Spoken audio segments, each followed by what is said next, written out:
Let's hear some suggestions. Vegas. I guess that's the only one. I need to instill a little bit more confidence in the audience where you guys aren't electing one mayor at a time to be like, that is the one suggestion you get, sir. Las Vegas. But then it just becomes a jumble. You gotta be careful what you ask for. So Vegas. When was the last time you went to Vegas? I went to Vegas, I think 6 months ago to go see pro wrestling. Oh, yeah. That's a good reason to go. That's why I go. I don't go and I don't gamble. I don't drink. I just go see people flip and do things, and I get very stoned. Once they added weed to Vegas, I was like, I don't hate it here anymore. Well, you've been doing some wrestling lately that's pretty impressive. Thank you. Yeah, I've seen clips of you like throw people through tables and stuff. Yes, I did. I did do that. Do you have a favorite wrestling move that you've done to somebody? I mean, just a straight power bomb through the table. That was really fun. But my favorite was when I did the front flip into a pile driver. It's called Canadian Destroyer. I don't want to get technical. Did you say something to the person before you did it? Did you trash talk or anything? I just said, please don't hurt me. I don't know if you know it, but it's a little bit of predetermined. It's what? I find out right now. Yeah, it's a little bit of like acrobatics and stuff like that. So you whispered in the person's ear that you were like, please don't hurt me. I think, I remember exactly. I hugged, because he said it when we practiced it. He goes, you got to hug my waist tight and just tuck your chin against my back. And so he was really close to me. And so then I just go like, don't hurt me. My wife's pregnant.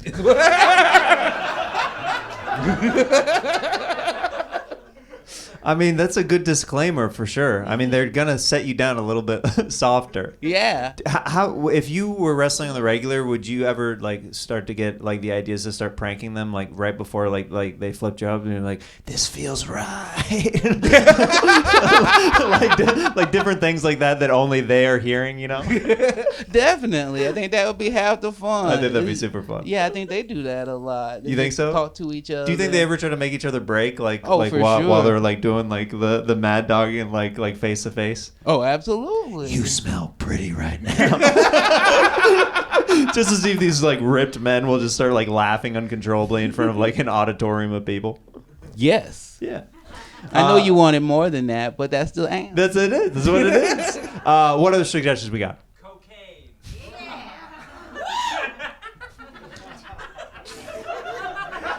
I think you might be the devil.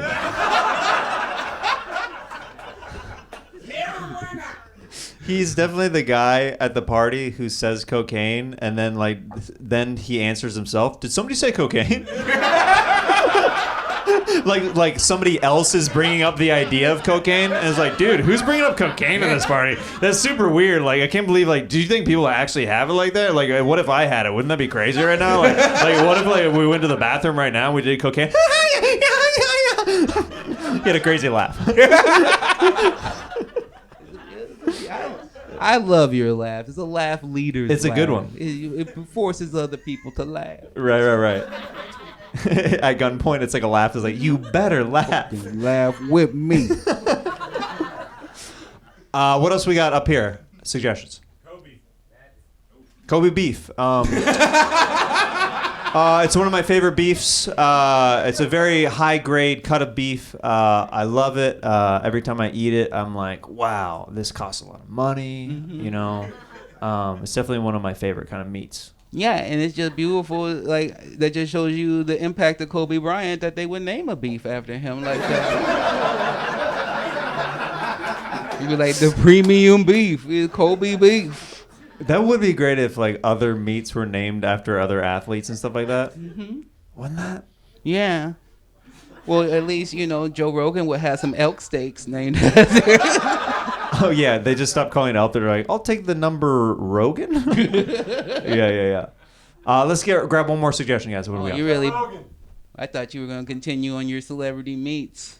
We can continue on the. Well, I did one. You do one. Okay, give a sports meat person. Okay, so like I'll take the Brady Bunch, and then it's like 6 different, like it's a platter of different, like, you know, like Tom Brady's. It's just like, that's why I stopped. I really hung you out to dry. Like roast beef. Anyway, that one's for me. What else we got? The concept of time. Oh, wow. Okay. My conscience is in the audience. The concept of time. Talk about the concept of time. I mean, it is an interesting thing. Where things feel longer to some people than other people, even though it's seconds versus minutes. You know what I'm saying?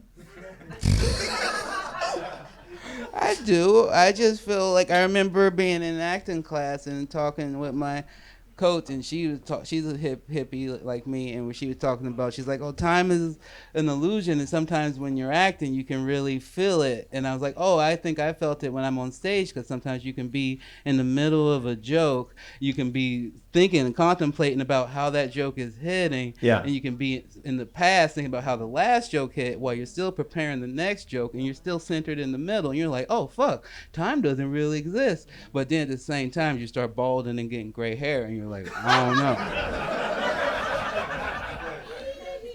So which is it?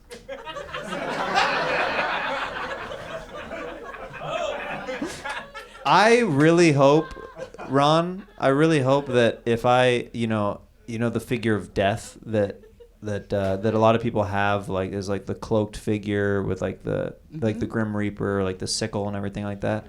I hope that when I encounter death, it's just your voice. And you just lean over me and go, I don't know how to tell you this. But we gotta go somewhere. We're gonna go on a little journey. And it's gonna be scary at times. We will. But you're not gonna need a jacket. Ron Funches, ladies and gentlemen.